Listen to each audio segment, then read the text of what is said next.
Welcome, everybody. My name is Katrien van der Rijden. You are welcome to the Ubuntu Symposium. This is the seminar, the sixth actually seminar on masculinities and the climate crisis in a series of 7 seminars in total in the Ubuntu Symposium. You're very welcome. I can see a lot of the participants have been here before. It has indeed been up till now a very interesting series. The series is recorded as well. You can always review the previous sessions in case that you have missed any of them. I will be hosting the first half of this seminar today, which is the first hour, and my colleague Vidar will be hosting the second half. As we are drawing to a close of the 7 seminars, we're actually focusing more and more on the practical side. What is it that we as MenEngage can do in the world to support the climate crisis movement? What is a good strategy? What are good actions? These are really the things that we are focusing on right now. And this is also the topic that we have today. In the first hour, the program is that we have invited somebody who will be representing UN Women. It's Mrs. Kézha Hatier. She will be the first one to talk to us today, and she will be explaining what UN Women is doing. There is an initiative from UN Women which is called Generation Equality, and within Generation Equality, they have different action coalitions, and one of them is on climate justice. And so we will get an explanation on what is it that they are doing. Then we will hear Jennifer Rodriguez, who's going to talk to us about what MenEngage has been doing around the topic of climate change up till now. And then we hear a voice of a youth, Elijah Mckenzie, who's from the UK, part of the Fridays for Future movement. And he's giving a very short video message on what it means to be a man involved in the youth climate movement. But before we get started, I want us all to take a deep breath and think about the state of the world that we are currently facing. Things are really hard, really difficult. And then I want to think specifically about the situation in India, where the COVID pandemic has run completely out of hand. People are dying on the streets. They can't even reach hospitals anymore. And when they do, there's no more beds. Also, MenEngage is active. We have member organizations in India, and the stories they tell are really horrible, as you definitely will have seen yourself on the news. But also in other countries, like in Brazil, people are dying by the scores because of this pandemic, and not just because of the virus itself, the pathology, I mean, but also because of governments who cannot handle such a crisis in an appropriate, caring, and equal way. So we end up again in a world where the haves and the haves not are divided more than ever before, and where victims on the front line again die, people in the global south who shouldn't be dying, who are always the frontline victims in crises like these, and we need to stand in solidarity with them. As we all know, corona crisis is part of the global climate crisis. All of it is interlinked, how these pathologies spread throughout the world. And then we see that these types of crises, they also instigate a lot of political turmoil in the world. In fact, today we had been having normally another youth speaker, Manuela Casanova. I want to say her name here as well so that she is present even if she cannot be here. She's from Colombia, and she was the second youth who would be testifying today, and she can't make it because of the political troubles currently faced in her country with the military fighting back the protests. So the situation is quite serious there as well. And it's really hard that to have to see that we can't even have one of our speakers here because of the political turmoils caused. So we want to start with taking a short, quiet moment to commemorate all those who lost their lives over the past corona year, due to corona or due to their struggles in the front line, trying to defend all the norms and values that we share and that we fight for as well. And we want to stand shoulder by shoulder with them, and to find the strength and the courage among all of us to continue their fight in the world, which is the least that we owe them to do this. So let's take a minute of quietness to commemorate them, and you can do that in whichever way feels appropriate for you. So 1 minute of silence, please.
Thank you very much. Okay, I suggest we get going then. And the first speaker, Mrs. Kézha Hatier, I give the word to you, and we will also be looking at your slides here. Wonderful, thank you. And thank you, Katrien, for providing that space for reflection. My name is Kézha Hatier-Riess. I'm the Vice President of External Relations at Global Greengrants Fund. And I thank you for inviting us to talk with you about the work that we are doing with UN Women's Generation Equality Forum and the Feminist Action for Climate Justice Coalition.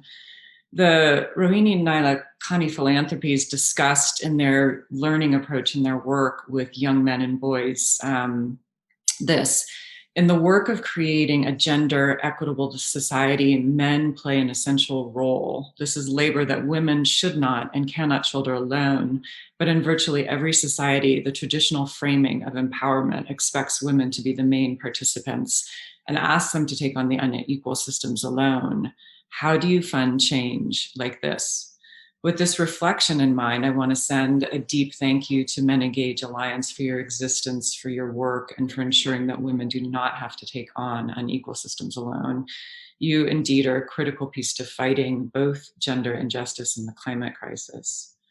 I want to start with giving a brief overview of Global Greengrants Fund to give context to the views we bring to the Generation Equality Forum and to our Action Coalition, and then I'll get into an explanation of what the Forum and Action Coalitions are. We are the philanthropic leader of the Feminist Action and Climate Justice Action Coalition. There are 6 coalitions in total.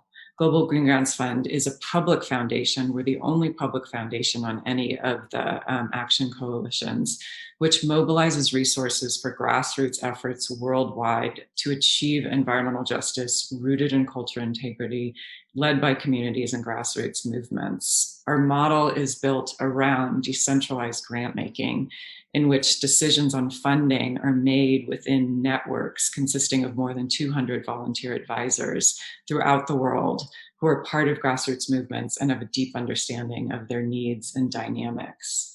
We seek lasting change through our work, and this is reflected in people's perspectives, their worldview, ideas, and behavior, in the institutions that reflect society's values and relationships of power, and in the way our societies understand and measure positive change. For these types of systemic shifts to take place, they often must transform systems that underline how decisions, economic, political, legal, institutional, and others, are made. Some of the strongest environmental wins globally have been brought about by social movements that started as small, unseen efforts and grew over time. And the tipping points are often hard to predict, but the origins of social shifts are often small and localized. And I give you this context because it ties in deeply with how we are going to make changes through the Feminist Action for Climate Justice Coalition and how we invite the MenEngage Alliance to as well. So for the first slide, why feminist action for climate justice? Feminist action for climate justice needs to be a guiding force in addressing the climate and justice crises, and this is why. I'll borrow the words from the manifesto that Phumzile Mlambo Ngcuka, the UN Undersecretary General and Executive Director of UN Women, issued on women and climate change in November 2018. And she said, and many of you might remember this, climate change and gender inequality are arguably two of the greatest sustainable development challenges of our time. Climate change affects the entire planet and all peoples, although not in the same way or to the same degree. Gender inequality, meanwhile, denies full human rights to half the population and fuels discrimination and violence. The impacts of climate change affect the livelihoods and well-being of both men and women. The key to tackling both climate and justice issues effectively is understanding the many ways in which they are interlinked. A feminist approach to climate justice does not exclude men. In fact, men and boys are central to its efforts and success. A feminist approach is one that shifts systems where decisions and investments are made and policies shaped from the extractive mentality focused on profit and power that has led us to this climate and social emergency to one of systems based on inclusion and sustainability. The Association Québécoise d'Organismes de Coopération Internationale describes the feminist approach as one that addresses the issue of climate change not only as a complex social issue, but through an intersectional analysis that challenges unequal power relations based on gender and other characteristics such as socioeconomic status, race, ethnicity, nationality, ability, sexual orientation, age, etc. And this type of analysis advocates for strategies that address the root causes of inequality, transform power relations, and promote women's rights. Catherine Wilkinson said, the climate crisis is not gender neutral. It grows out of a patriarchal system that is also entangled with racism and white supremacy and extractive capitalism. And the unequal impacts of climate change are making it harder to achieve a gender equal world. The world needs to embrace a feminist approach to tackling the climate crisis, she adds, and this includes a collective mission to shift who is leading the way on solutions to the crisis and what the approach will be. Women around the globe are at the forefront of addressing the impacts of climate change and environmental degradation, designing, implementing, and scaling up their own solutions. Socially defined gender roles often position women and girls as stewards of the physical, economic, and cultural well-being of their communities, so they feel the effects of the climate crisis most deeply. Global Greengrants did a study a couple of years ago on funding, and we found that only 0.2% of all foundation funding, which was a total of $75.69 billion in 2019, focuses explicitly on women and the environment. A healthy environment cannot be achieved without women's leadership, and women's rights cannot be fully respected without a healthy environment. Adapting funding strategies and recognition of this interconnectedness and increasing support at this nexus will drive progress to a more sustainable, healthy, and equitable future for everybody. Slide 2, please. So I'll give you a quick overview of the Generation Equality Forum and the Feminist Action for Climate Justice Coalition. The Generation Equality Forum is a global gathering made up of two specific forums, one in Mexico and one in France, convened by UN Women and co-chaired by France and Mexico, with close partnership with civil society. The forum seeks to celebrate the power of women's rights activism and feminist solidarity and youth leadership to achieve transformative change. The forum presents a vital opportunity to chart the way forward and to accelerate the implementation of the gender equality commitments made in Beijing in 1995, where 17,000 participants and 30,000 activists were at the opening of the Fourth World Conference on Women. They had a single purpose in mind: gender equality and the empowerment of all women everywhere. Representatives of 189 governments produced the Beijing Declaration and Platform for Action, which was a defining platform for change. And it envisioned a world where each woman and girl can exercise her freedoms and choices and realize her rights, such as to live free from violence, to go to school, to participate in decisions, and to earn equal pay for equal work. The Beijing process unleashed remarkable political will and worldwide visibility, and conference participants went home with hope and a clear agreement on how to achieve gender equality and empowerment. Yet, even with this clear vision from Beijing, more than 25 years later, the gap in gender equality remains immense, and the extractive patriarchal colonial mentality continues to dominate, creating the destruction of our people and planet in all of its obscene power. The Generation Equality Forum was established by UN Women to enable feminist agenda setting and to launch the 6 action coalitions that have concrete measurable targets and funding for gender equality in the upcoming 5 years. The action coalitions are made up of representatives from governments, youth activists, the private sector, international organizations, and civil society from all over the world. The forum kicked off in Mexico City in March and will culminate in Paris from the 30th of June to the 2nd of July, 2021, where each actor will announce their commitments. The Mexico City Forum had more than 13,000 participants from all over the world, 48% of whom were 34 and younger. And it began with the unveiling of the draft blueprints of the 6 action coalitions. And these set the tone for the forum in Paris, which will be a major commitment-making moment. This process now is where we hope MenEngage can come in. Mostly virtual, the Paris Forum will convene a diversity of actors from around the world to make concrete, ambitious, and sustainable commitments towards achieving gender equality over the next 5 years. And the forum will also ensure sustainability and accountability. Slide 3, please.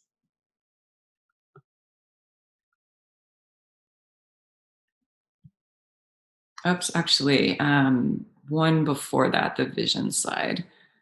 Or is that what you were just on? Okay, thank you. So what specifically is the vision of the Feminist Action for Climate Justice Coalition? By 2026, the Feminist Action for Climate Justice will have initiated a transition to an inclusive and regenerative green economy that recognizes the interconnectedness of climate change with issues of gender justice that protects and amplifies the voices of grassroots and Indigenous communities, including frontline defenders across social and political arenas. Another vision is to women and girls in their full diversity equitably and meaningfully participate in decision-making processes at all levels, including and aligning key climate policy instruments with national development plans and developing climate responses that center human rights. Financing institutions in the donor community reframe risk, prioritize women's organizations as priority partners, and are held accountable to shift capital to support resilient societies and transformative investments in gender-just climate and ecosystem-based approaches. And finally, that women and girls in their full diversity equitably access climate finance, technologies and knowledge, and access and control natural resources for management and protection, including through securing land rights and ownership. Next slide, please. That should be what needs to change. So what is it that needs to change? And we've touched on some of this already, but some of the main things are women and girls are underrepresented in advancing climate justice across all levels and sectors, from national to community level planning in the public sector, climate finance, and clean energy. Another is that just 3% of philanthropic environmental funding supports women's and girls' environmental action. And if you unpack that a little bit more, as I mentioned earlier, of foundation funding, only 0.2% goes to women and girls' environmental activism. Climate interventions fail to adequately account for women and girls' realities in climate crisis, such as violence, healthcare needs, fraught economic existence, and unpaid care and domestic work. And despite their major role in the agricultural sector, women hold less than 15% of land globally. And finally, women and girls comprise less than a third of total students enrolled in the educational fields, informing the green jobs approach. Next slide, please. Thank you. So I'll go over now the 4 actions that Climate Justice, our Action Coalition, has identified to address these changes that need to happen. The first is to increase direct access to financing for gender just climate solutions, in particular for women and girls at grassroots levels. And this specifically is by 2026 to increase the percentage of global climate finance flows, public and private, directed towards and invested in gender just climate solutions, in particular at grassroots and rural levels, including through an increase of 65% in the proportion of marked climate bilateral and multilateral finance targeted towards gender. Next slide, please.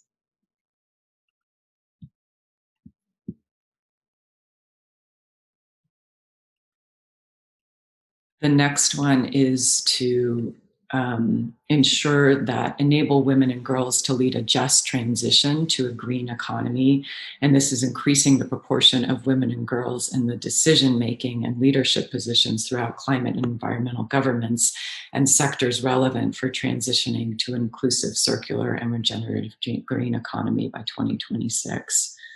And the next slide, please. And the next one is to, I'm sorry, I can't see it totally. I'm going to back and forth between my screens as well, is to build the resilience of women and girls to climate impacts, disaster risks, loss and damage, including through rights and tenure security, or land rights and tenure security. And this is specifically enhance and leverage the capacity of millions more women and girls in all of their diversity to build resilience to climate and disaster risks, mitigate climate change, and address losses and damage, including through community-based cooperative models in land rights and tenure security. And the next slide, please. And the final one is to increase collection of data on gender environment nexus. So by 2026, 19 countries demonstrate increased policy use cases of gender environment statistics by creating an enabling environment for an increased production of gender environment statistics. And the next slide, please.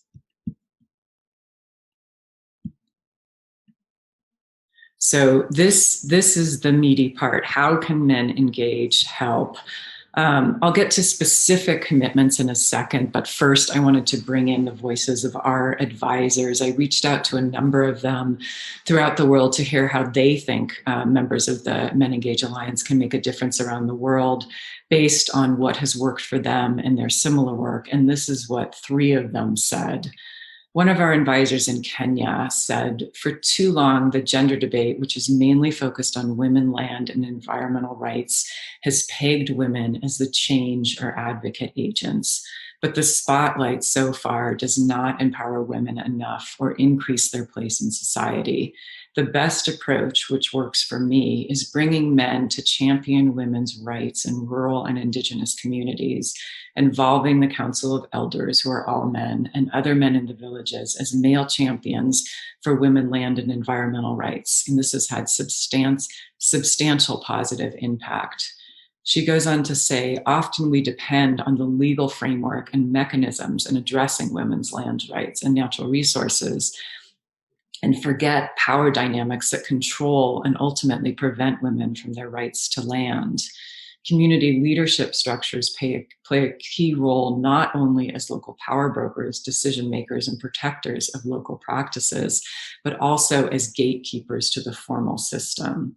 Advocating on women's lands rights, environment, and climate change policy must shift away from pitting formal legislative approaches against support for customary systems. This problem needs to be tackled using the same avenues that promote the marginalization of women. That is, the socio-cultural value systems that determine which behavior arguments, and actions are legitimate in a community. So the justice system, both formal and informal mechanisms, must invite customary systems, which are made up of male leadership, to the table in order to make any concrete changes.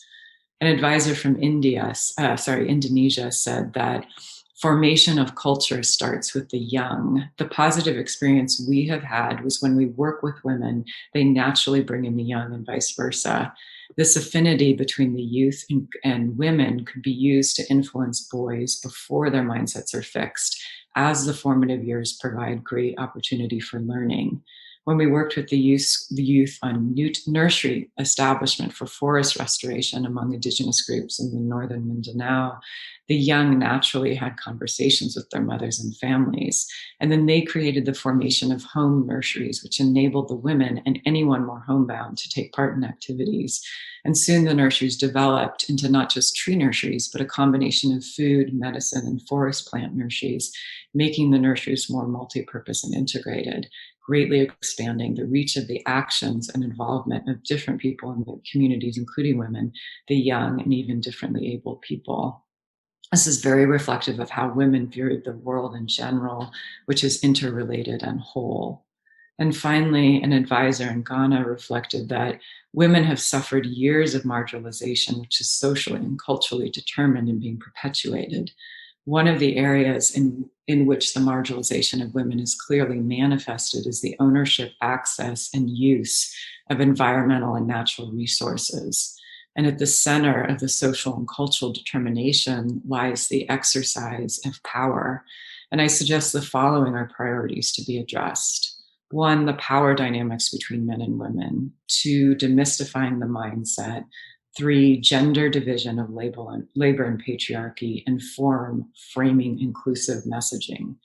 Within the context of feminism, I see as important in my work the ability of using small grants and experience to facilitate a self-organization of grassroots women organizations working on environment and climate justice, in creating and strengthening linkages of grassroots women's groups themselves on one hand and the other to specialized skills and bigger organizations and platforms.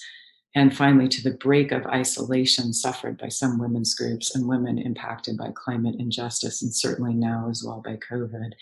The key issue is the sustainability of growth of grassroots women's groups. Next slide, please.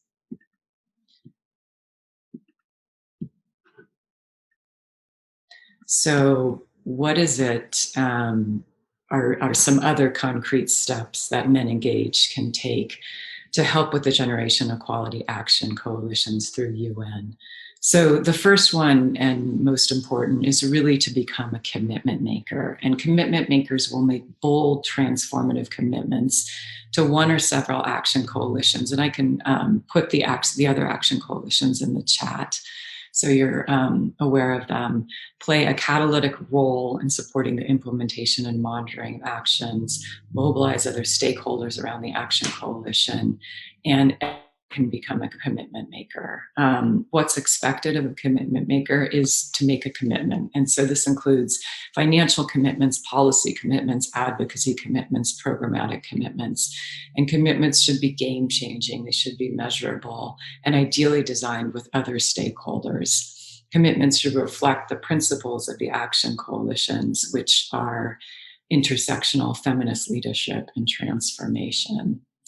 Another action, and I will, commitments are due by June 15th, and you can apply now to be a commitment maker. So I will also put the link to apply in the chat right after I finish in a second. The other action I would recommend is to add feminist action for climate justice as a priority issue for MenEngage. And finally, to be aware that many of the proposed fixes that we are hearing out there to address climate change outside of what we discussed here are rooted in the same extractive worldviews that created the current climate and justice crisis we face. In fact, many pose great environmental risks and will deepen gender, racial, and global inequality. So it's really important to be aware of that. I'm happy to speak in more detail with individual MenEngage organizations, since specific commitments will vary based on your work and your location and your focus. So please reach out to me with any questions. And with that, I end, and thank you so much. Thank you very much. That was wonderful. I really enjoyed it. And what I like very much is, as you rightfully say, hopefully these action coalitions will be a bit like a missing link between what is happening at the front lines out in the field with women and girls trying to tackle the crisis, trying to defend their rights on the one hand, and up there, the UN Women, institutions, funding agencies. I really think it's a very interesting strategy avenue to get into, to become the missing link and the liaison between all of them, and try to really get things going. It's lovely if you would indeed share the link about the commitment makers. There's lots of organizations within MenEngage, I think, who want to be part of the action coalition, and several of them. So thank you very much. In case anybody has a question, then I would like to ask you to share it in the chat. I'm keeping an eye on the chat in case there's questions coming in there. And there is the link already there from Mrs. Hatier-Riess to the Generation Equality Forum, so you can find the link there. If there are no further questions at this point, but be sure you can share them at any time in the chat and we can redirect them later on. Then I want to turn to Jennifer. Jennifer Rodriguez is the head of the Global Advocacy Working Group of MenEngage, the Global Alliance. I'm actually a member of that advocacy working group, so I've met Jennifer quite a number of years ago. I've seen how she does her work, and it's really wonderful. She's a bridge maker, getting people together in a very enthusiastic way, in always on the lookout for creative, innovative solutions to get our message out to other organizations and do our advocacy work. We invited Jennifer today to come and talk about what MenEngage has been doing over the past years with regards to the climate crisis. So, Jenny, I pass the word on to you, please. Thank you so much, Katrien, and pleasure to be here connecting with all of you and to share a little bit about the journey that MenEngage has been on in terms of our support and exploration and unpacking of how we can stand in solidarity for the climate crises. And I think it's important to note that many of our members have been carrying out this work, in their own context for a long time, but that it really became centered in 2016 in our strategic plan as an emergent pillar of work that we wanted to continue to focus on and unpack. And at that time, we began to convene spaces, in 2016 with discussion paper that brought together many of our members, men, masculinities, and climate change. And this paper was developed in collaboration to begin to orient ourselves as an alliance around how the lens of men and masculinities was intersecting with the climate crisis. We've continued to host spaces in 2020. Of course, we had a series of workshops, men, masculinities, and the climate and ecological crises.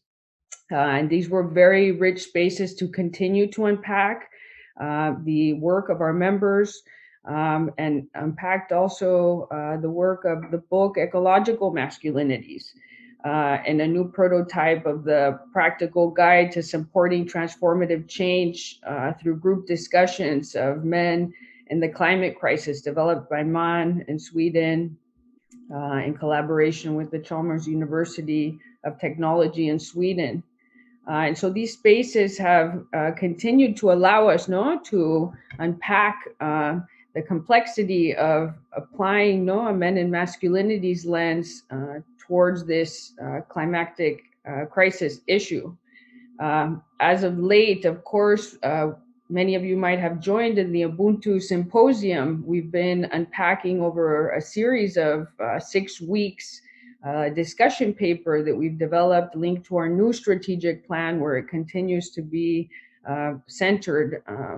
And here we've been really deepening the analysis, no, on this particular lens.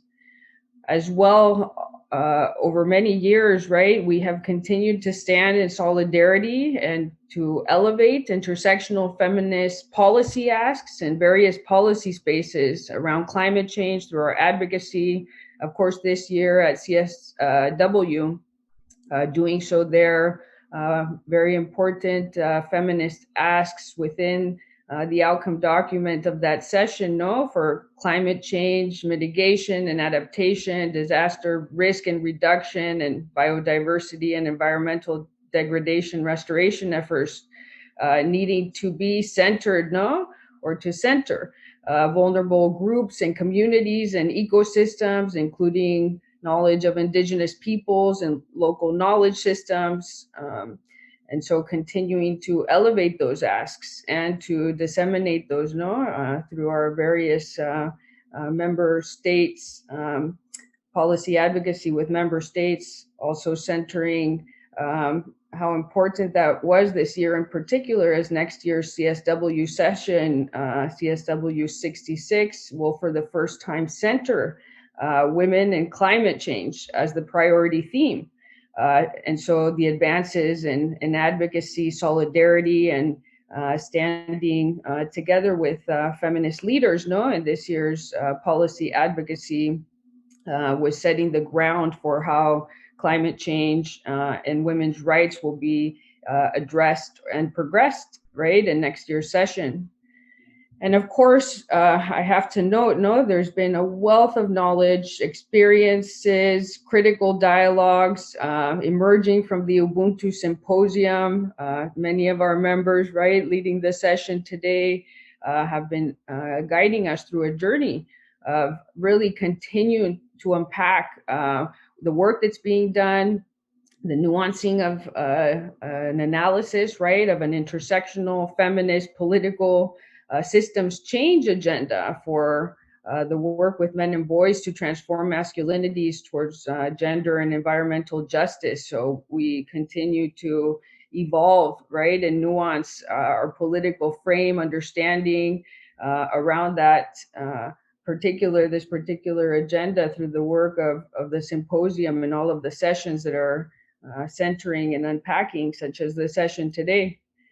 And just a link to Generation Equality Forum, and thank you so much to Kézha for sharing in your presentation. Of course, as an important process this year, we decided to develop policy agendas across all of the Action Coalition themes. One of them, of course, as you've helped us unpack, feminist action for climate change. And it's maybe important to note, as a mandate of all of the action coalitions, there's a request to assess each of the themes through a transversal lens, one of them being transforming gender norms, including by engaging men and boys. So we sought to add value to that conversation by developing a policy agenda, and maybe we can share it here in the chat. I'll do so when I'm done. And so here it was really to deepen our nuancing of a progressive, intersectional, feminist political framework and policy agenda to transform patriarchal masculinities and engage men and boys towards gender and climate justice, So the policy agenda that we developed takes note and builds upon all of these prior spaces and conversations and the evolution of our journey in beginning to unpack this men and masculinities lens towards climactic justice. So we do really build on the work that has been done prior by our members in our collective and convened spaces. And I would just share that in brief, what the policy brief highlights is that the gender dimensions of the climate crisis are well documented. Of course, we know this, Ecofeminist analysis of climate change has long been rooted in histories of colonial resource extraction and capitalist industrial production, which themselves are shaped and legitimized by patriarchal logic of domination and exploitation.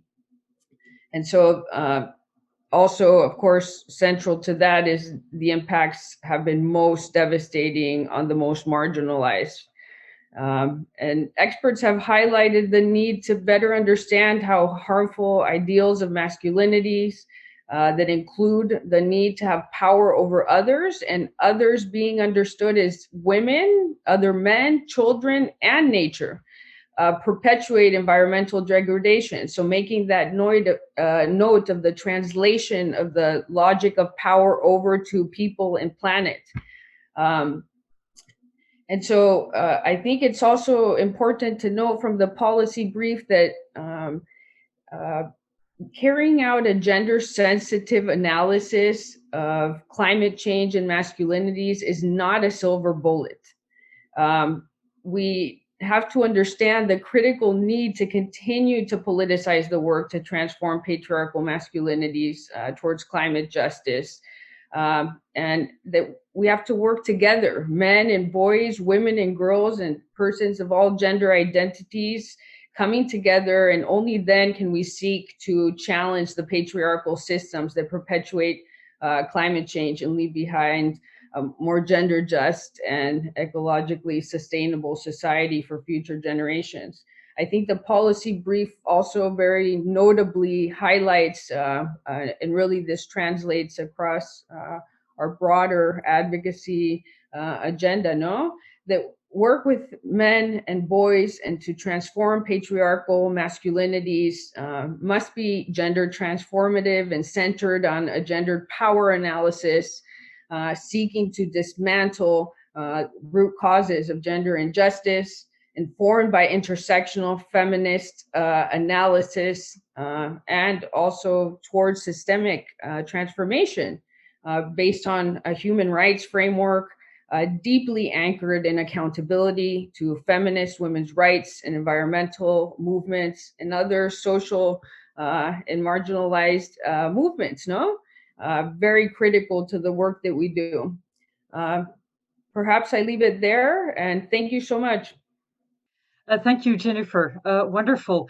In the meantime, your colleague Lakshman has been sharing the references to the documents in the chat, so everybody can find these references there, and there's more documents like that on the website of MenEngage. You can always look at it. So thank you very much for giving this overview. And indeed, the series that Vidar and I are now organizing in the Ubuntu's Symposium is not a standalone thing. As Jennifer has pointed out correctly, it has been brewing within MenEngage, the whole topic of climate change. Many people are activists on both gender equality and climate change, and it's wonderful to see how this is growing. One of the wonderful outputs that will come out of this series in particular is that we want to set up a permanent working group within MenEngage on masculinities and the climate crisis to further this work even more and to really translate it into concrete actions and projects and all of that. Vidar will talk about that a little bit more at the end of this session. So thank you to both speakers. I don't see any questions yet appearing. Feel free to still post them in the chat if you want to. And then we turn to the voice of the youth, and because we think it's very important to hear and listen to what they say as well. And so the first speaker we had planned now would be Manuela Casanova from Colombia. But as I said at the beginning, for those of you who have joined a bit later, she can't make it because of the political turmoil currently in Colombia, with protests and the military intervention. And so the situation is really serious and she cannot join today, unfortunately. We do have, however, Elijah Mckenzie. Also, he cannot join us today live because he's 17 years old and he's still in high school and he is writing exams. But he took the time to videotape a message for all of us. And I'm very honored to introduce Elijah Mckenzie. He was one of the first young people in the UK to follow in the steps of Greta Thunberg. So he is the face of, let's say, the Fridays for Future movement in the UK. He has always been very active in the LGBTQI movement as well. So he is really an intersectional identity himself, working on the crossroads of these two movements. I've had the opportunity of encountering him many times live. We went to a lot of protests together. I talked with him a lot of times, and I think he has brilliant insights for, you know, a 17-year-old. I wish every 17-year-old in the world would be able to make such a good analysis of what is going on and what we should do. So I'm honored to give him the floor, and we will share his video message now. Hello, everyone. I'm Elijah Mckenzie-Jackson, a 17-year-old climate activist living in London, the UK, and I am here to speak to you guys a bit about gender, masculinity, and climate change. I'm really excited to talk to you guys today. And yeah, I'm really sorry I can't be live today. I have lessons in school with mocks, but I'm so happy I get to speak about this and pre-record it.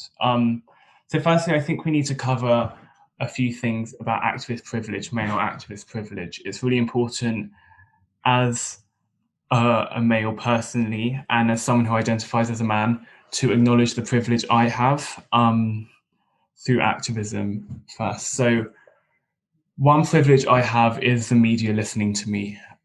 Because I'm a male, I'm taken more seriously within the media and within business forums. Because men are seen as more professional and are seen in society to fit into the workplace. And the second one is protesting itself. Me going on protests, I do feel safe and comfortable, especially because I'm white as well, while other people of color and women have to worry about traveling there and back, and also targeted sexual assault violence from police. I think it's really important to keep this all in mind when talking about activism and privilege and masculinity especially. So to give a quick summary of what I'm going to be talking about, the first thing I want to go over is why the climate movement is predominantly female. And then I want to talk about how this links to toxic masculinity, the climate change itself, and then what we can do to change all of this narrative. So firstly, I've come up with three reasons why I believe the climate change movement is predominantly female, and I've got a few notes down here. And the first one is socialization.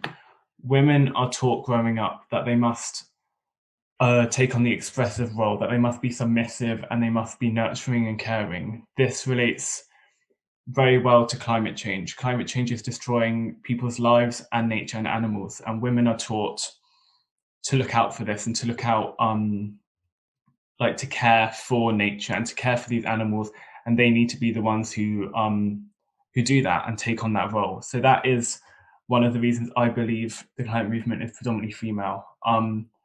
As well as this, males are taught to have no emotion and connection to nature or to each other, really. They're taught to suppress their emotions. So again, within climate change, when you see these statistics, normally they don't resonate as much with men, especially people in power. And this is one of the main reasons we're in this situation today, where climate change has got so bad, because men have completely disconnected from the emotional and real side of climate change. The next one is there is hardly any women in formal politics due to the patriarchy, which means no representation. Due to the patriarchy, women aren't put in places of power because of sexism and misogyny. This means women feel like they can't enter a place of power because it's inevitable they won't be listened to. So instead, they've taken a holistic approach in different ways to ensuring their voice is heard, like activism. When men talk, women have to shout, and when men shout, women have to scream. So that's definitely one of the ways which activism is really important, is that it's a way marginalized communities and women can make their voices heard without having to enter in the patriarchal system, which will inevitably fail them. And the third thing is women being directly affected by climate change more than men. Climate change will disproportionately affect women due to the work they have and the countries which are being impacted at the moment due to climate impact. So women are fighting for their rights, they're fighting for their lives through climate activism, when men, obviously everyone will be affected by climate change in the future, and some people are at the moment, but women will be disproportionately affected, which means it's more of an important issue for women. So it's a women's fight. They're fighting for their present as well. But how can we change this narrative of toxic masculinity, and how can we really break down these barriers of men not feeling emotional connection to climate change? And that's why inaction, how do we mitigate inaction, and how do we create a political spectrum where everyone is being listened to, but also appropriate actions being taken to help women and marginalized communities. Firstly, it's about teaching young people to feel comfortable within themselves and without attaching stigma. Girls need to be taught they have equal rights and abilities to succeed in STEM subjects, and they must see people in high places who they can identify to, for instance, people of color and women themselves. Then they have aspiration and inspiration to be able to take these top jobs and to be able to create policies and really shape the political system we're currently living in, and shape it for good.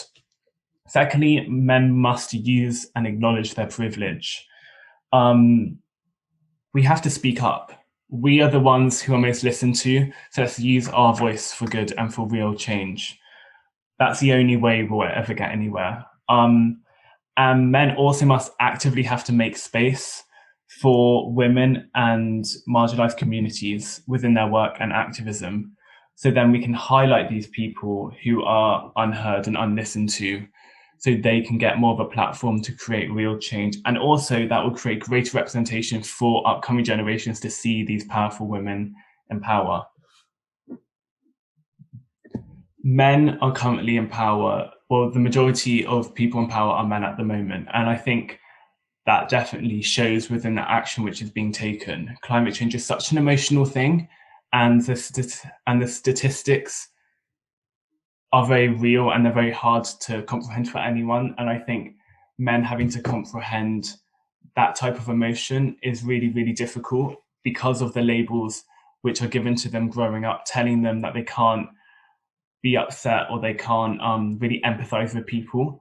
So we need to break down those barriers as well and say it's okay for men to feel depressed or to feel sad or to feel anxious or angry. That's completely okay.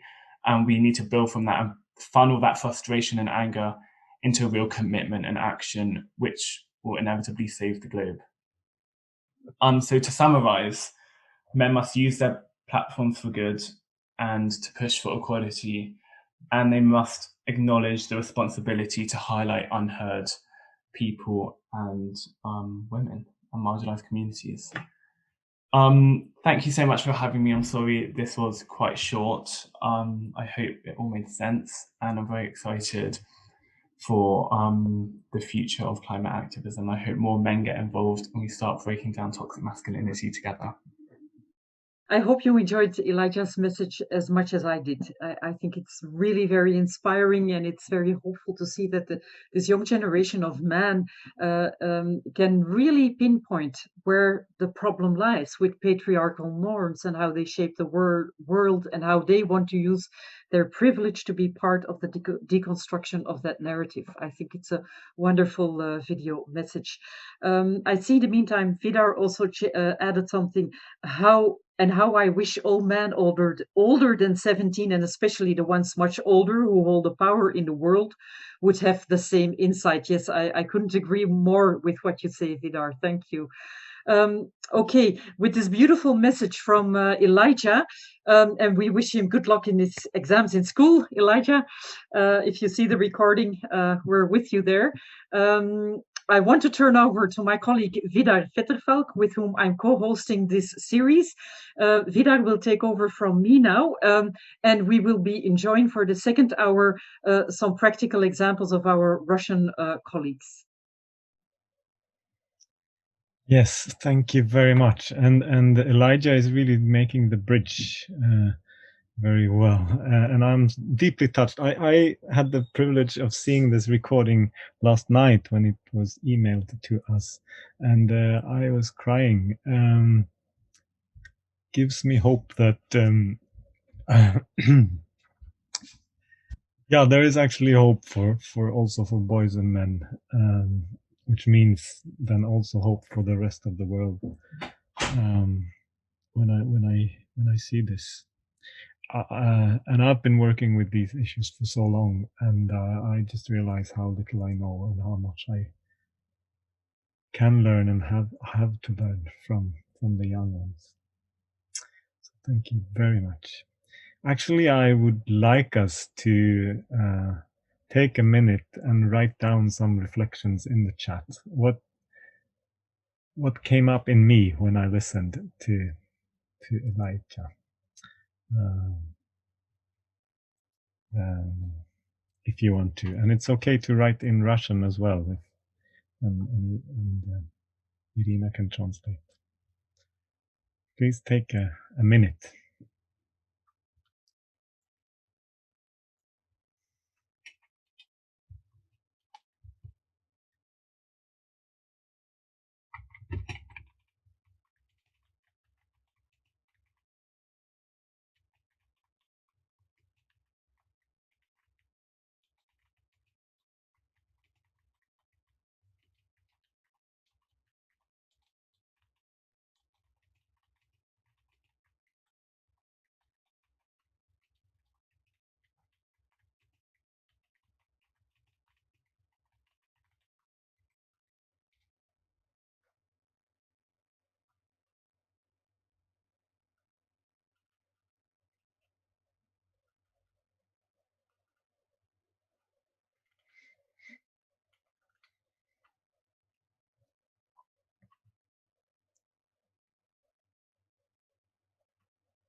Thank you, and sorry as well.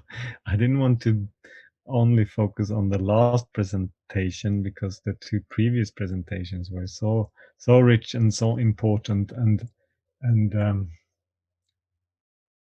yeah, again, it's so easy to give much more attention when a boy or a man is saying something. That's exactly what he is talking about too. Yes, thank you, Kézha, for your presentation and for all the work that you're doing. And we are many who are, I think, would like to be commitment makers and try to contribute in the different ways that you and your advisors are asking MenEngage to do and contribute. Yes, and thank you, Jennifer, for that whole summary of all the work that has been going on within MenEngage. It's really nice to hear it all summarized like that. And welcome Wessel van den Berg from South Africa, joining us right now. Actually, I would like you to put you on the hotspot directly when you're coming, Wessel, because you can share something first, and then we will come to the concrete work that Sergey and Maxim are doing, which are in many ways to work with breaking down those barriers that Elijah was talking about, how to actually connect with emotions, with people, with nature, and contribute to help men do that. But Wessel, please start. You have 5 to 10 minutes. You can present yourself as well. Yes, and Tamizan, please unmute Wessel. And Wessel, do you have... There we go. Yeah. Thank you, Vidar. It would be great if I could maybe just show some pictures also from my computer.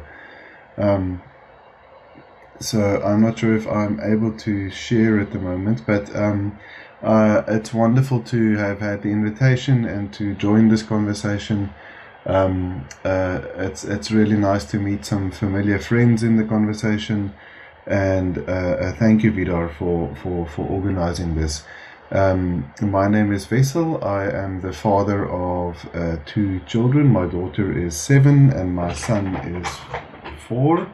And in my spare time, I work at Sonke Gender Justice and the MenEngage Global Fatherhood Campaign. And I'm going to share just in, I think, less than 10 minutes actually, just a framing of ethic of care, and I think in the context of talking about action and what is practical. We are expecting the release of the State of the World's Fathers report. The next one is coming out in June, and it is it's not as detailed as some of the earlier ones have been, but it's very much a call to action, and it is highlighting the aspect of the intersection between men and care for the climate. So I'm really happy about that inclusion in the report, and I think it will be a powerful reference point for the movement. So just to share one picture. When we talk about an ethic of care, and care includes care for people, but it also includes caring for the environment. In a society where we see that, I think as we've spoken about, and also in terms of the barriers that are keeping us from engaging in care, the public, the abstract, the political, and the profit values are centered and are really popular. And it's also become, through a devaluation of care, it has become the center of high power. That is the way that we very much have constructed society now.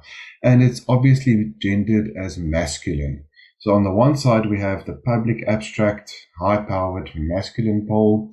And then on the other, we have also, through the historical development of markets, through migration, etc., I'm not going to go into the history of that, but the fact that care as a practice, care work, has become marginalized and devalued and associated with low value. And this, through women's association with care being devalued, and I would say care of the planet being devalued,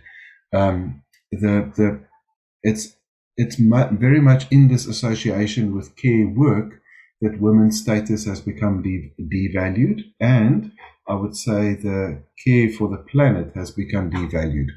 So I'm just going to present one little idea about each of these. This is a very inspiring a framework presented by a feminist researcher called Joan Tronto.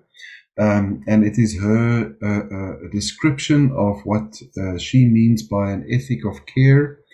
And the 4 phases are different aspects of an ethic of care. And I have found them very useful to think about care for people, but also care for the environment. And the first phase is where we are caring about someone or about something.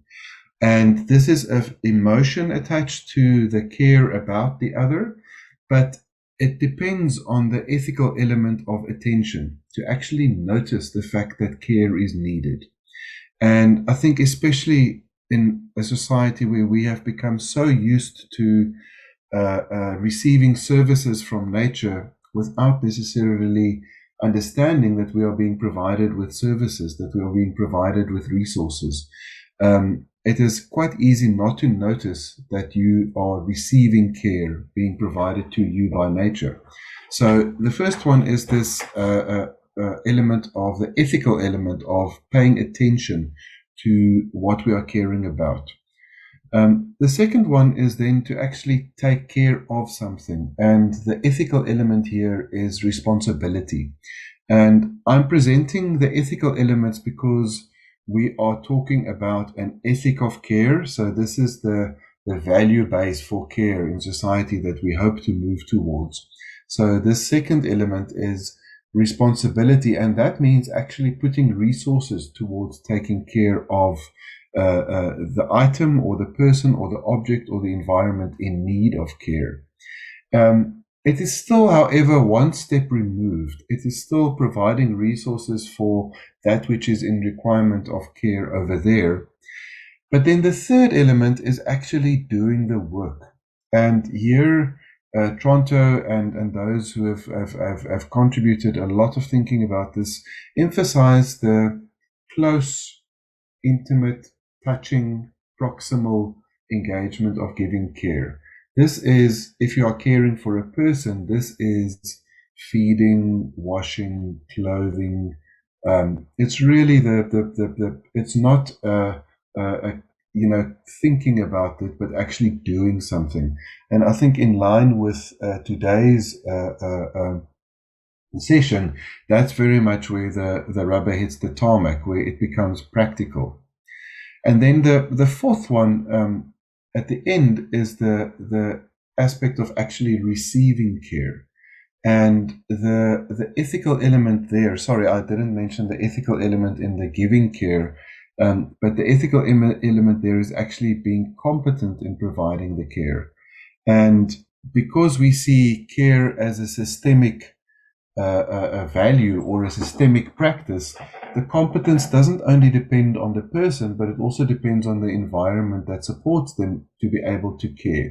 So if we are caring for the environment, if we are caring for nature, we become more competent in doing that. And if we are competent, we can see a response. So a very simple analogy there is the successful the demonstration of feeding someone is that they respond by having their hunger satisfied. The response from a plant, from being watered, is to actually keep on living or to show a blossoming. So the responsiveness, I think about it very much as a practical response. It's not only it's not saying thank you and recognizing it. It's actually that the physical need has been responded to. And I think at this point, just to end this description in the fact that if we are thinking about those who are providing care to people, but also to the environment, I want to circle back to the point I made a few minutes ago that this spectrum is gendered. So in other words, if you look at these four phases and you ask yourself, where do men land and where do women land? It's more often than not, we find ourselves as men being in the position of caring about something or taking care of if we are involved in care, and women are more left with the giving of care and often in the receiving of care.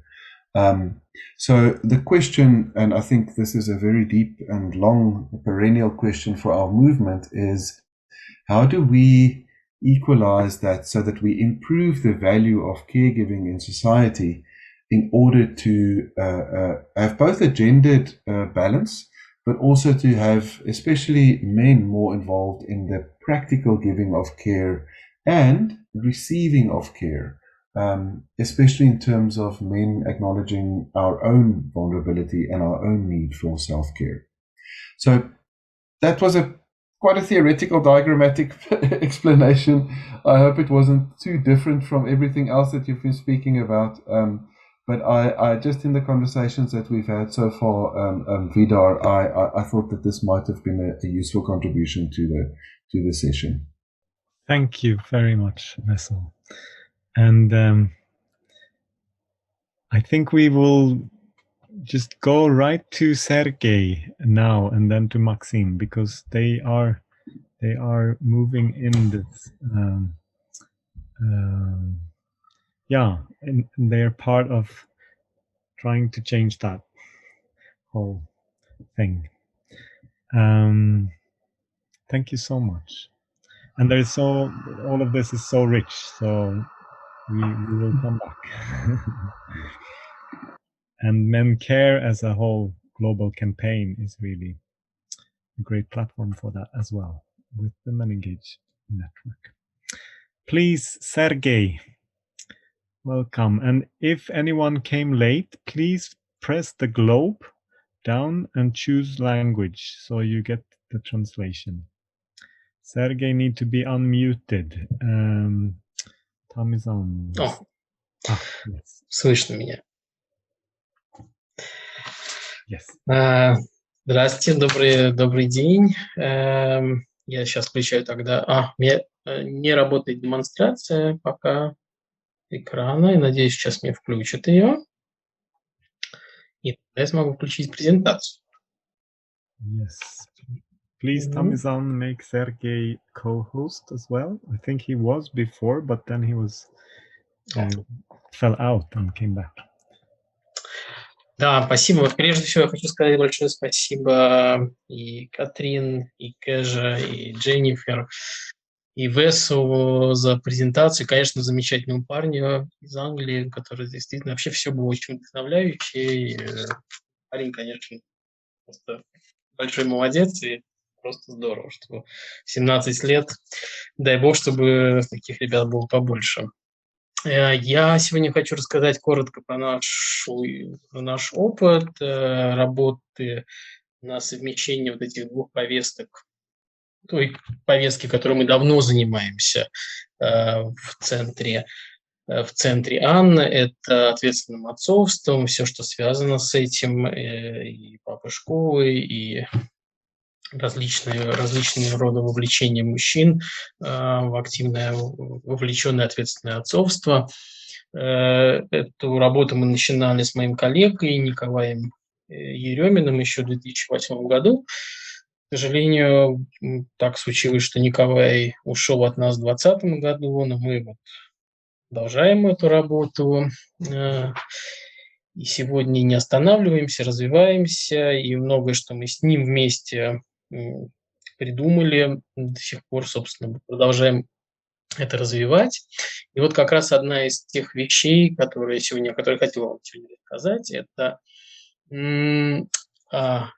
фотовыставка, которой мы попробовали совместить две повестки: отцовство, вовлеченное отцовство, и экология и ответственное отношение к окружающей среде. С 2016 года мы проводим выставку, которая называется «Папино дело». Это ежегодная выставка, в которой мы показываем различные различные фотографии с папами, которые занимаются какой-то активностью со своим ребенком, которые вовлечены в воспитание, в заботу о детях.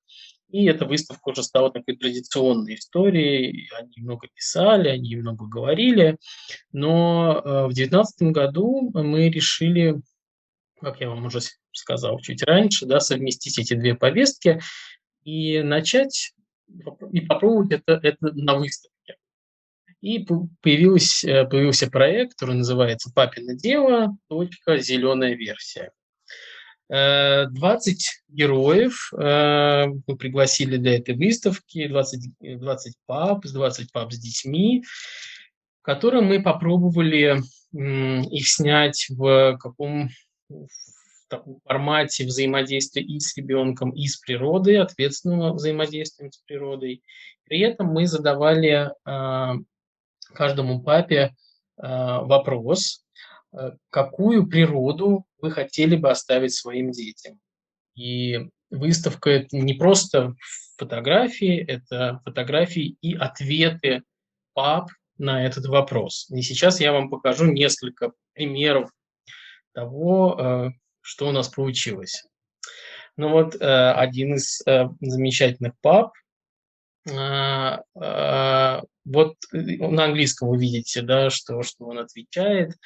И на самом деле я буду крутить дальше фотографии, вы можете это читать. А параллельно я буду вам рассказывать, что на самом деле вообще выставка произвела на самом деле большое внимание к ней привлеклось, и она прошла в нескольких городах, в различных совершенно пространствах. Это были и библиотеки, это были культурные центры, это были уличные какие-то такие вот форматы. И в каждом городе, в каждом месте действительно довольно очень много людей посещали, смотрели, читали высказывания пап. И действительно, как мы знаем по обратной связи, были очень вдохновлены этим. Последнее, вот где прошла эта выставка, для нас это был большой успех. Это один из самых больших парков в Москве, парк Измайлова. И, собственно, вот вы видите на этой фотографии несколько сотен тысяч человек. Выставка была месяц, и несколько сотен тысяч человек его посетили, не прошли мимо, останавливались и читали. И это было на самом деле очень здорово на самом деле.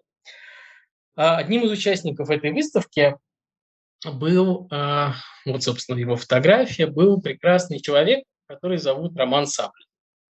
Он эко-тренер, эко-консультант, и он основал организацию под названием «Зеленый драйвер».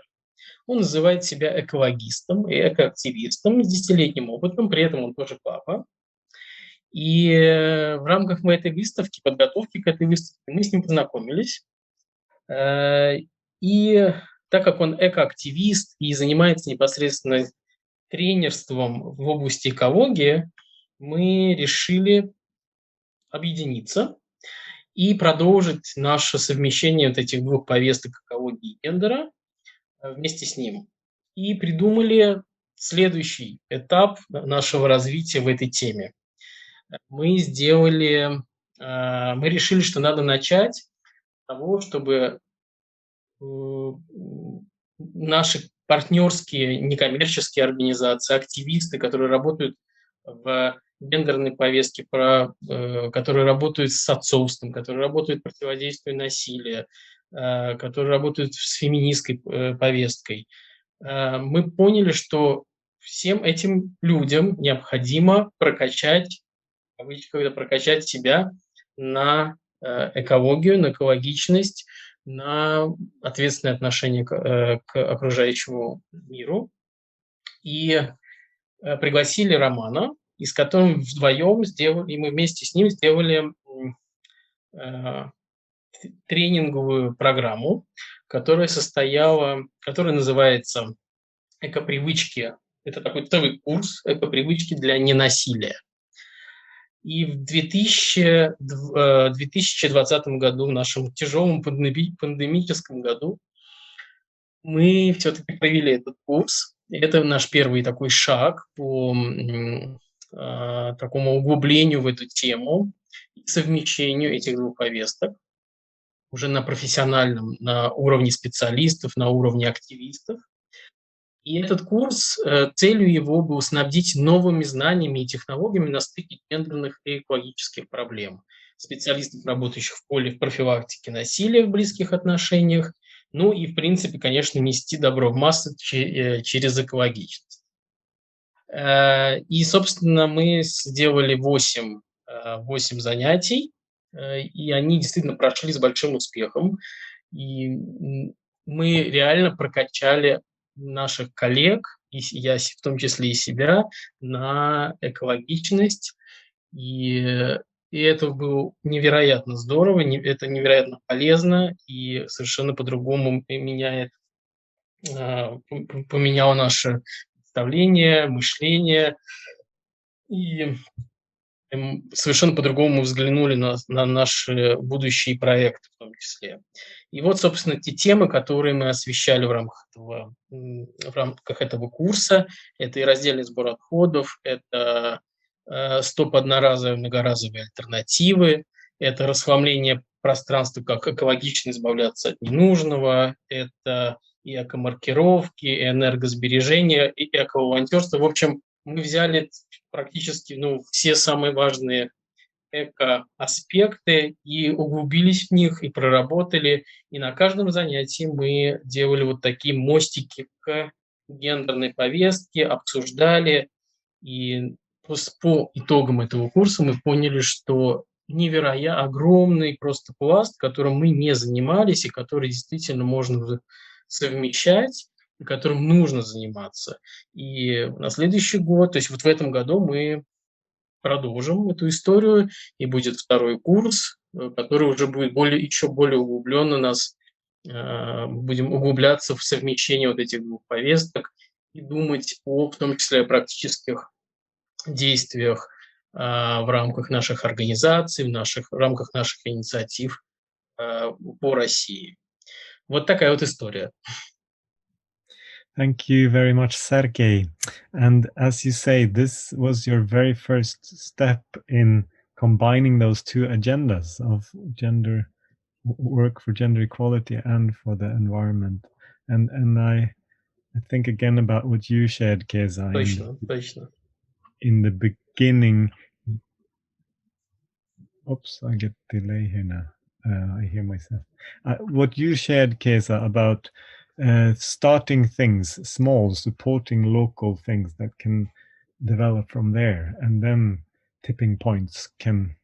social tipping points can happen, and it's really nice to see these small ideas and then seeds, and they're starting to sprout and emerge. Thank you so much, Sergey. Over to you, Maxim.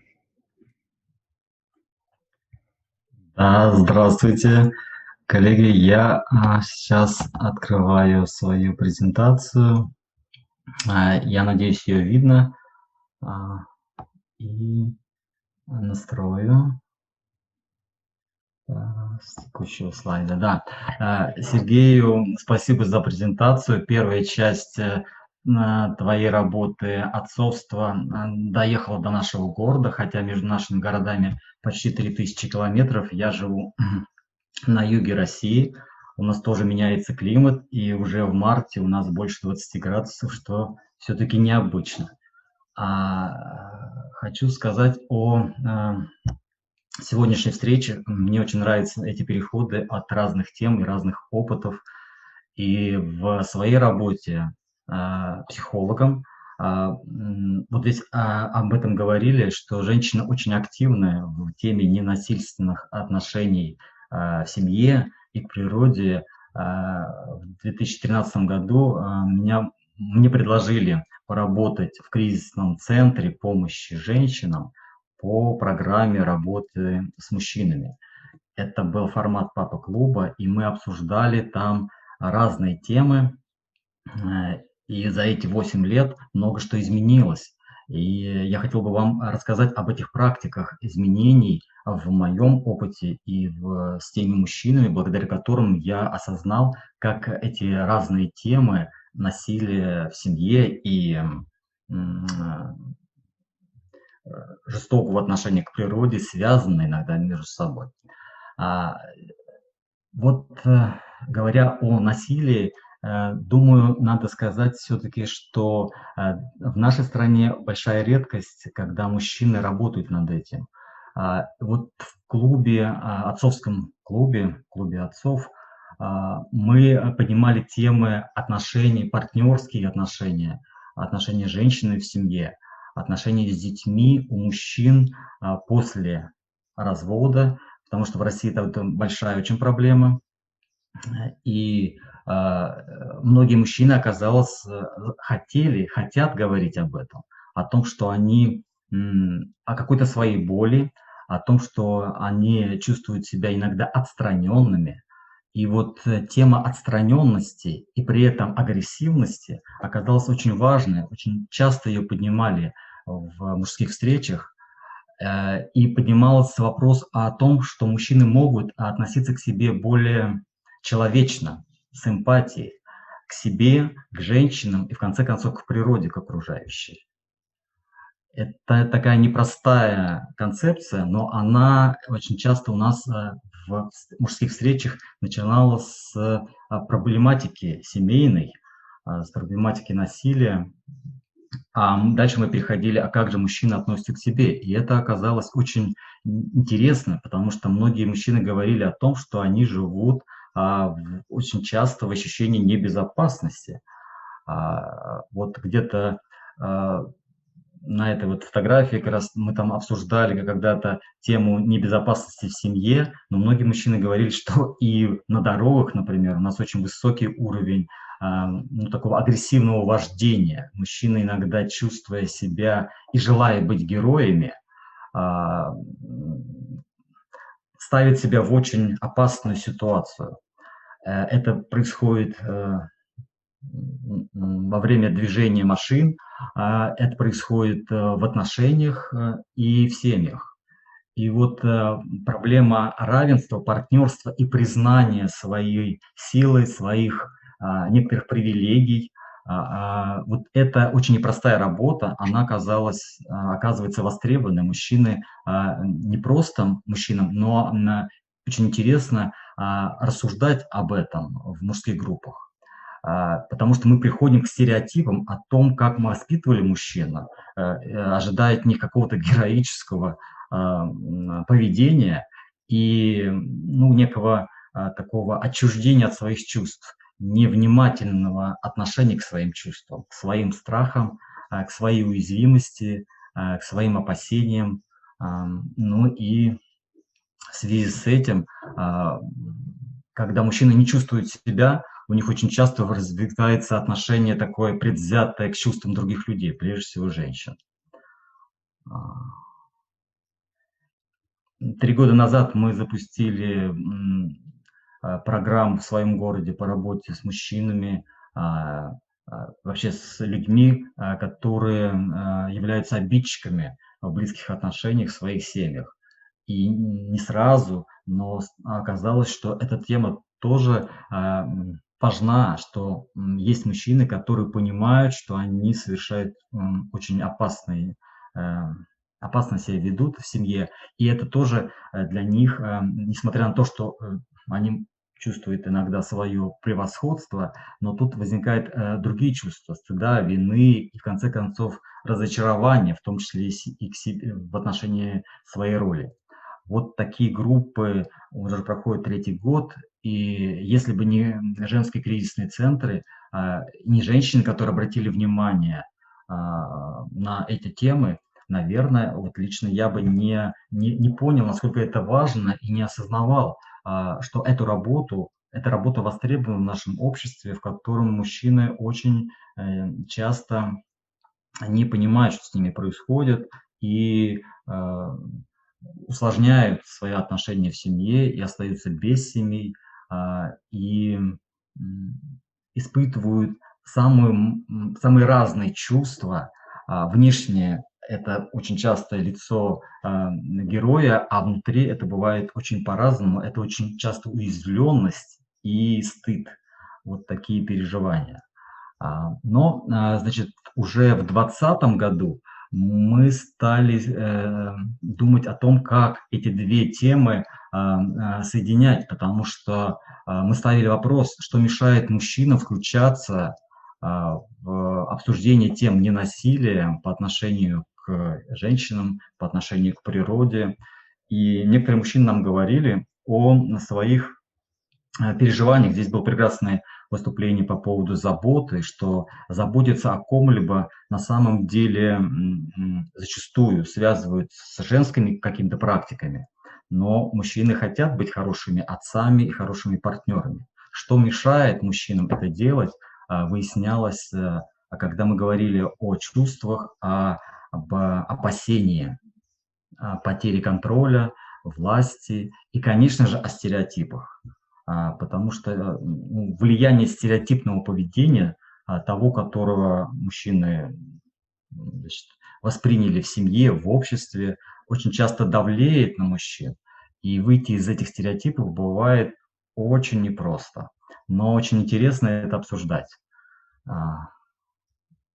И вот с сентября 2020 года мы стали проводить мужские разговорные группы о проблемах ненасилия по отношению к женщинам, к природе и к самим себе. Потому что многие мужчины обращали наше внимание на то, что мужчины зачастую, руководствуясь жаждой обладания ресурсами, властью, не всегда замечают, что же в конце концов с ними происходит.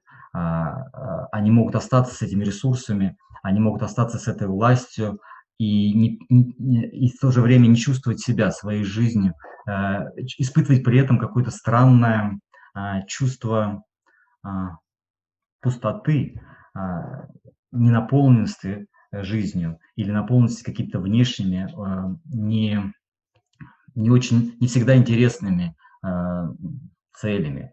Вот эта задача, она у нас на наших занятиях, на наших встречах, задача понимания себя, осмысления собственных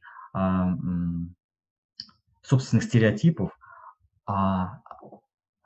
она по-разному осмысливается, в том числе и благодаря художественным произведениям, например, вот этой замечательной картине боливийского художника Сака Аска о том, что скрывается иногда за отстраненностью, за агрессивностью, гневливостью мужской.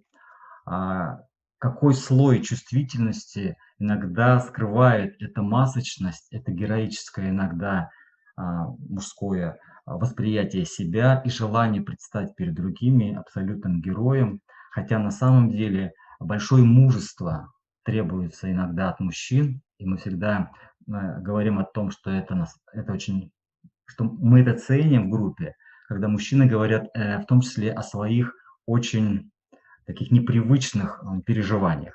Например, переживания отчаяния в отношениях в семье, переживания пустоты.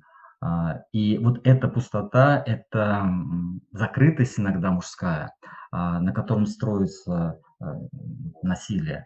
Зачастую это отношение к себе, это мысль о том, что насколько я могу себе позволить встретиться со своим внутренним ребенком, каким-то внутренним, такой частью, которая с детства была открыта, которая очень могла с удовольствием общаться с людьми и не выстраивать жесткие иерархичные отношения.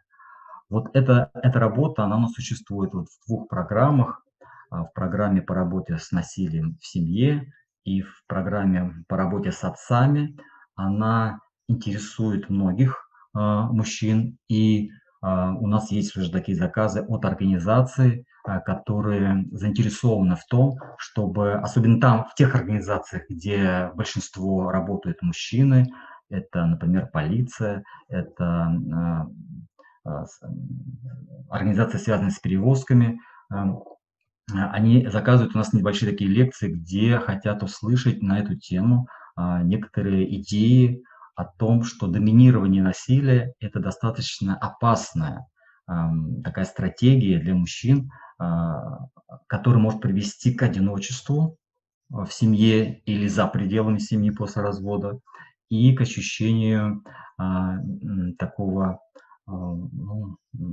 кризиса. Вот такие темы, они связаны между собой. И когда мы говорим о природе и о том, что мы также, как человечество и как мужское сообщество, можем не замечать, как мы относимся к природе, только с желанием взять и ничего не дать, не позаботиться о природе, вот эти идеи, они находят отклик. Хотя, конечно же, вот как вы видите на этих масках, иногда мы проходим все стадии от большого сомнения, от отстраненности, это не моя тема, мне это не интересует. Многие мужчины озабочены только тем, что накормить свою семью и выстроить какую-то свою жизнь. Вот. Но постепенно, приглашая в такие программы и проводя такие лекции, мы выясняем, что в любом коллективе есть люди, которые задумываются и начинают говорить о том, что да, это ведь на самом деле мы включаемся очень часто в такие, в том числе и мужские игры, связанные с накопительством, с достижениями, и забываем про свои чувства, про равенство в отношениях, про умение заботиться, вот в том числе о своем здоровье, о женщинах и о природе. И эти темы оказываются очень медленно, но становятся интересны сообществу, мужским организациям. И в нашу деятельность приходят в нашу группу приходят новые мужчины, которые заинтересованы в этих темах. Ну, вот то, что я хотел сказать. Спасибо за ваше внимание. Пожалуй, все. Thank you very much, Maxim. I have a quote from an evaluation of similar groups from men who participated in similar groups, and I think it's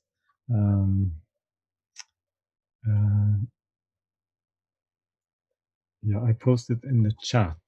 To feel part of something, to be connected, simply makes it harder to dominate and easier to care.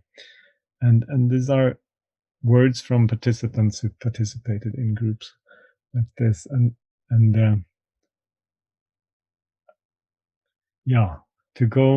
To break down those barriers that Elijah was talking about, and that you, Sergei, and Maxim have been talking about now, how to in different ways work with that in practice.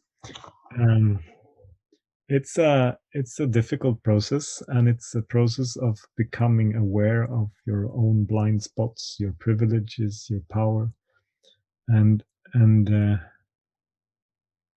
to come to a much richer place, which is more painful and difficult, but also more filled of life. And you talked about the inner emptiness that you try to fill with external things.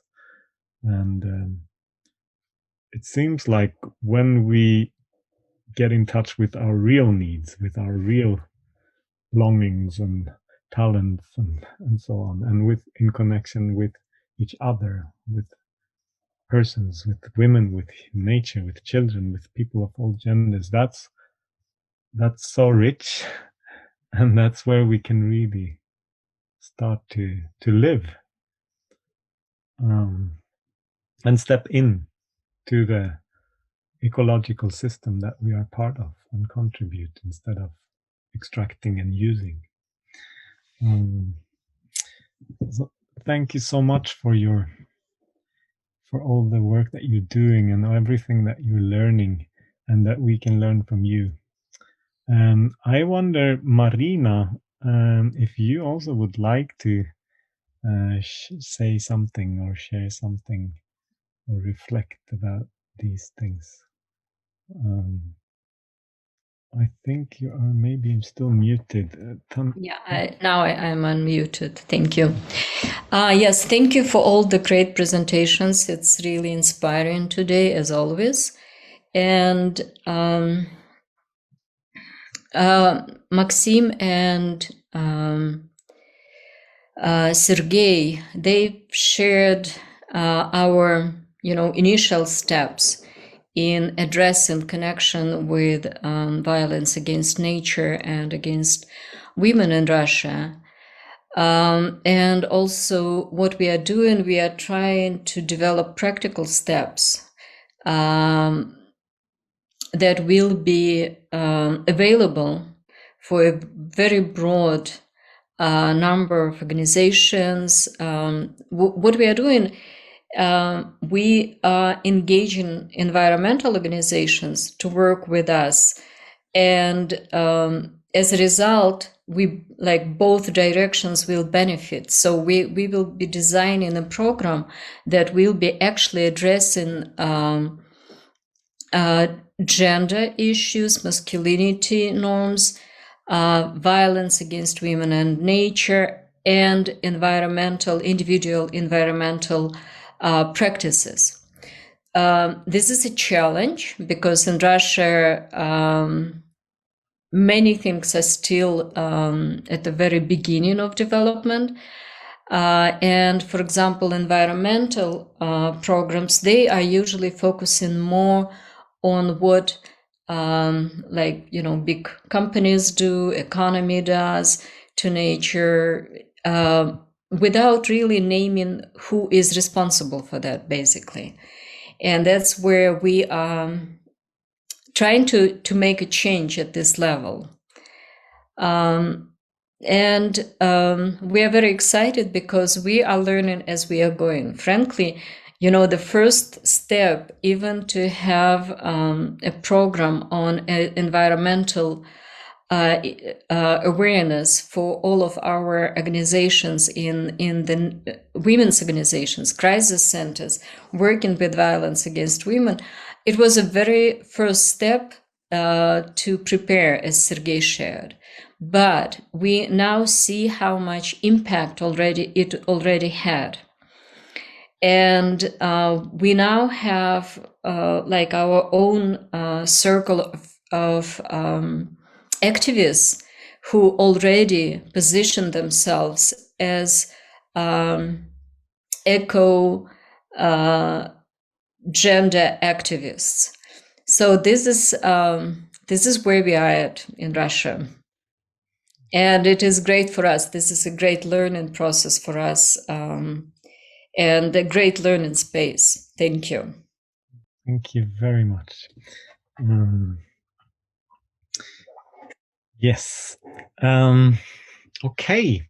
So we are moving towards the end of this 6th session, and the last session will be the 3rd of June. And there we will formalize or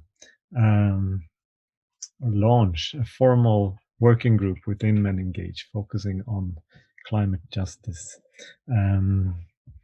And anyone who's interested to be part of that group is welcome. And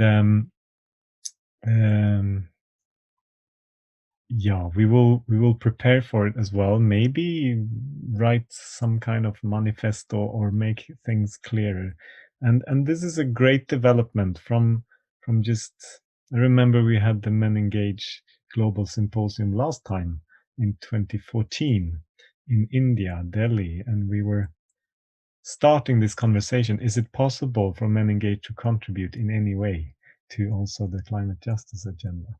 Is this something that we can be part of and contribute to? And now we are getting more and more practical in this. So these are great steps. I wonder if is there any questions or reflections or things that would be nice to just share? Please feel free. Marina.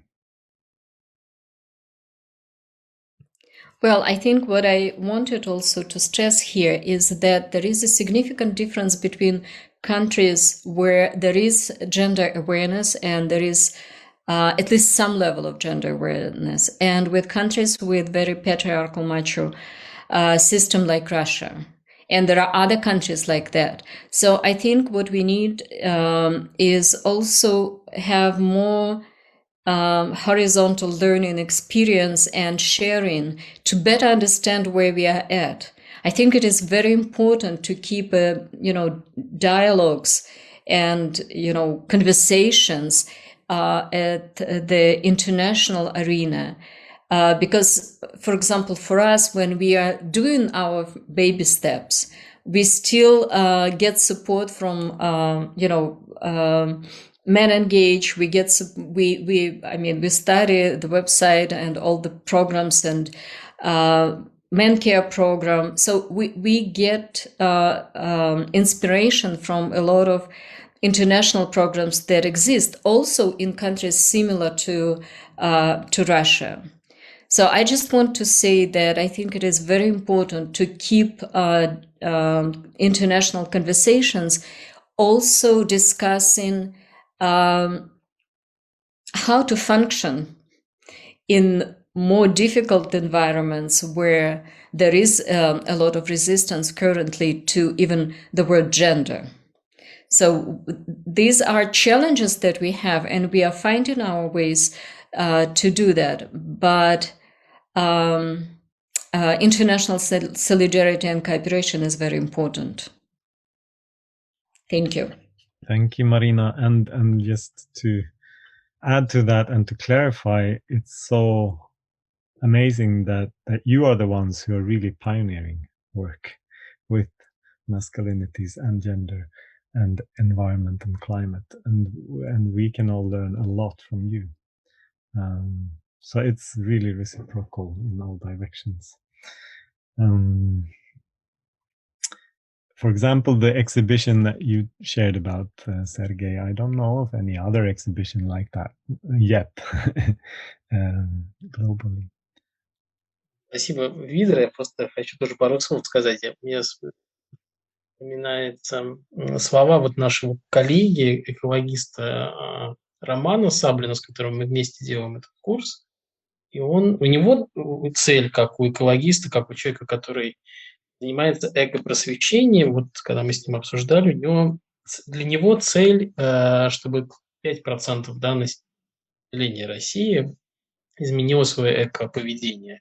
Тогда будет меняться дальше и больше людей поменяют свое поведение. И у него есть классный лозунг, мне очень нравится: «Думай глобально, действуй локально».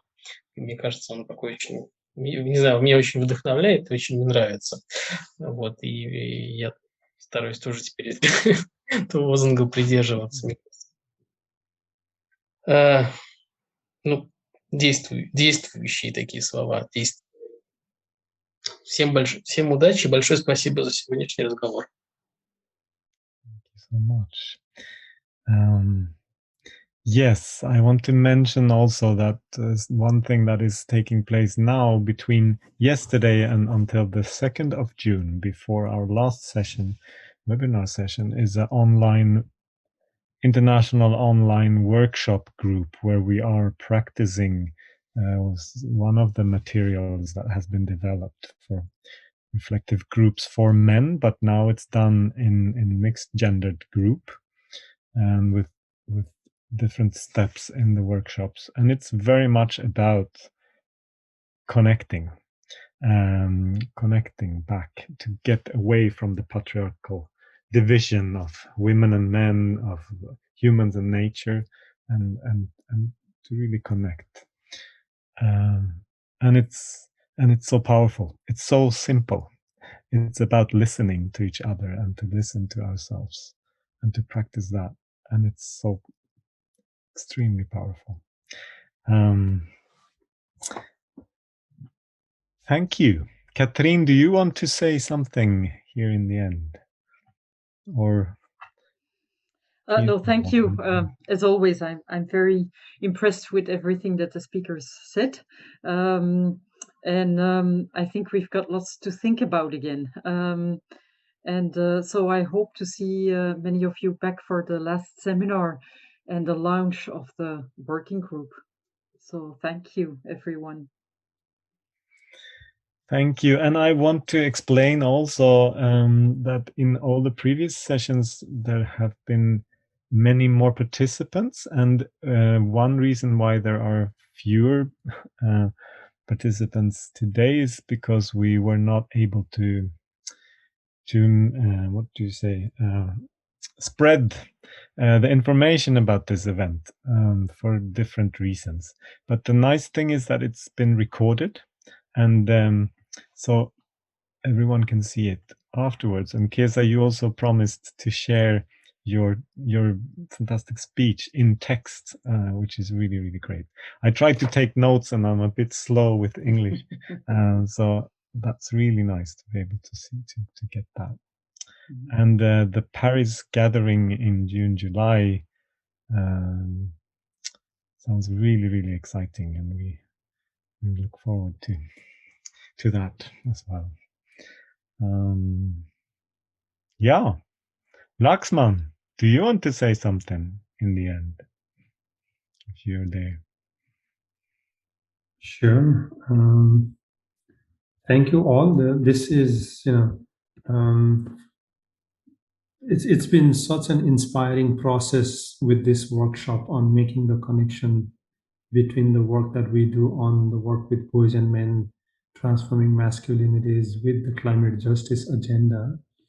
And I think, as Jenny mentioned, we are really committed to sort of continue this exploration together with you all and under your leadership to foster a bit more political and critical steps moving forward on how our work can also stand in solidarity with the feminist climate justice movements and groups and the work Kézha and colleagues are doing across the world, and connect with them to play a meaningful role to really challenge the capitalist model, patriarchal model that has been at the root of why so much of destruction around the climate and the planet is happening, and making this connection more explicit, and also making sure that this explicitness then also moves on to challenge those who are in power positions around the world, and connect that with what we are doing at the country level as amazing work happening in Russia,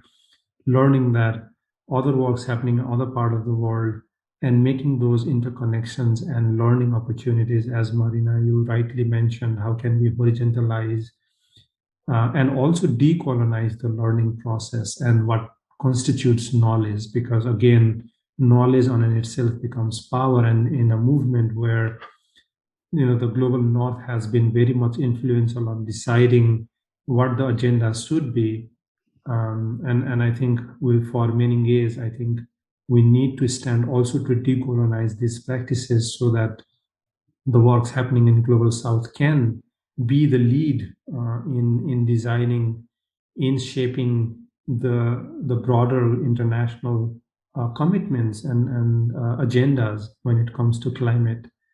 And I think we are seeing that even in times of COVID, the way the situation in South Asia at the moment being described or portrayed as a population issue, rather than realizing that it's genuinely lack of solidarity, lack of humanity, and blocking even the access to vaccines and so on, has been hugely problematic. And we definitely see the interconnections between how hegemony works in this context, how patriarchy operates, how capitalism operates, and that is destroying the planet and then the lives of people, and making the connections with the issues of violence, issues of rights and bodily autonomy of individuals who are part of this. And we are seeing this in Colombia right now. People being killed on the street right now because of the demand they are keep bringing against the government's policy on tax, for example. So I think having these conversations and hearing and listening to all of amazing leaders like all of you helps us to grow, to make these interconnections, and how whatever we are doing, we are a group of small groups actually who need to come together to foster our solidarity and sense of allyship in this work, so that we can dismantle the system that is creating these inequalities, this injustice around the world. And I think we have to come in solidarity. That is the only way, and that's what we intend to do within MenEngage, is to bring all of us together and create a horizontal approach on movement building, and make sure that the work and the work with men and boys is done in a very, very accountable manner, and intentional and intersectional manner towards what the feminist leadership has been telling us. And thank you, Kézha, for really setting that stage from the beginning, and also Katrien and other speakers who really and have shown us the way that this is the way we need to move. And that's the only way that we can solve the problem and address the root cause, not only the symptoms, but actually address the root cause of all the problems we are facing. There could be some differences in our understanding, but I think we are such a small group if we consider and look at the pushback that we are facing, all of us are facing, and there is no way to sort of us be fragmented just because of different small differences that we have, but there is a greater cause for all of us to come together as a group, as a movement, and join hands and stand together in responding and standing against the pushback we are getting, as UNSG would say. No? So with that, I know we are almost towards the end. I wanted to take a moment to also share with you the information, the upcoming sessions in the symposium. As Vidar said, the symposium is continuing until the 22nd of June. And we all, continuously come together as this group that are coming together to think on how can we politicize the work on men and masculinities moving forward. This is the hashtag in social media. So if you are going to tweet anything about from this session, please feel free to use that so that we can connect with the broader conversation that is happening. So we are still continuing with these 3 days a week, looking at Tuesdays, Wednesdays, and Thursdays of the sessions. So Tuesdays are the plenary, where there are the sessions that are organized together in partnership with various movements around the world. And then the Wednesdays are the sessions where the regional networks of MenEngage come together to organize their own sessions, which are region specific and led by the specific regions as well. And the Thursdays are similar to today, 3 to 6 parallel sessions that continue having conversations on different topics. These are shaped by the concepts that we have had received, which were over 300 when we started the symposium. So this is for this week. So the next week coming up are on the 11th of May. We have a youth plenary where we will be looking into the new MenEngage youth strategy to look at how can we strengthen our youth leadership and engagement in the work we are doing right now.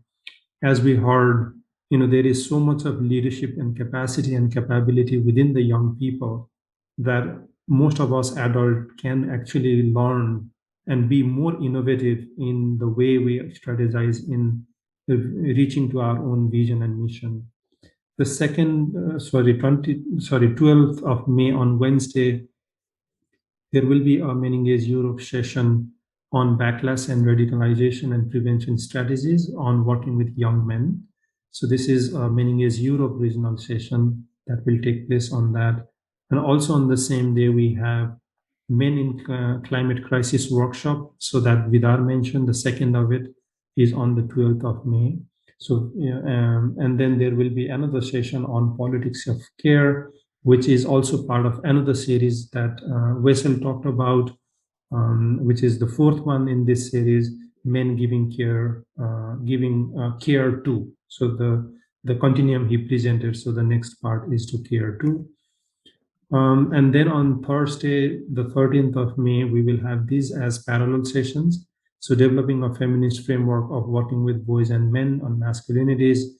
So it's also a workshop, interactive workshop where colleagues at ICRW and others are planning to prepare a tool that can actually integrate more intersectional feminist approach in the work.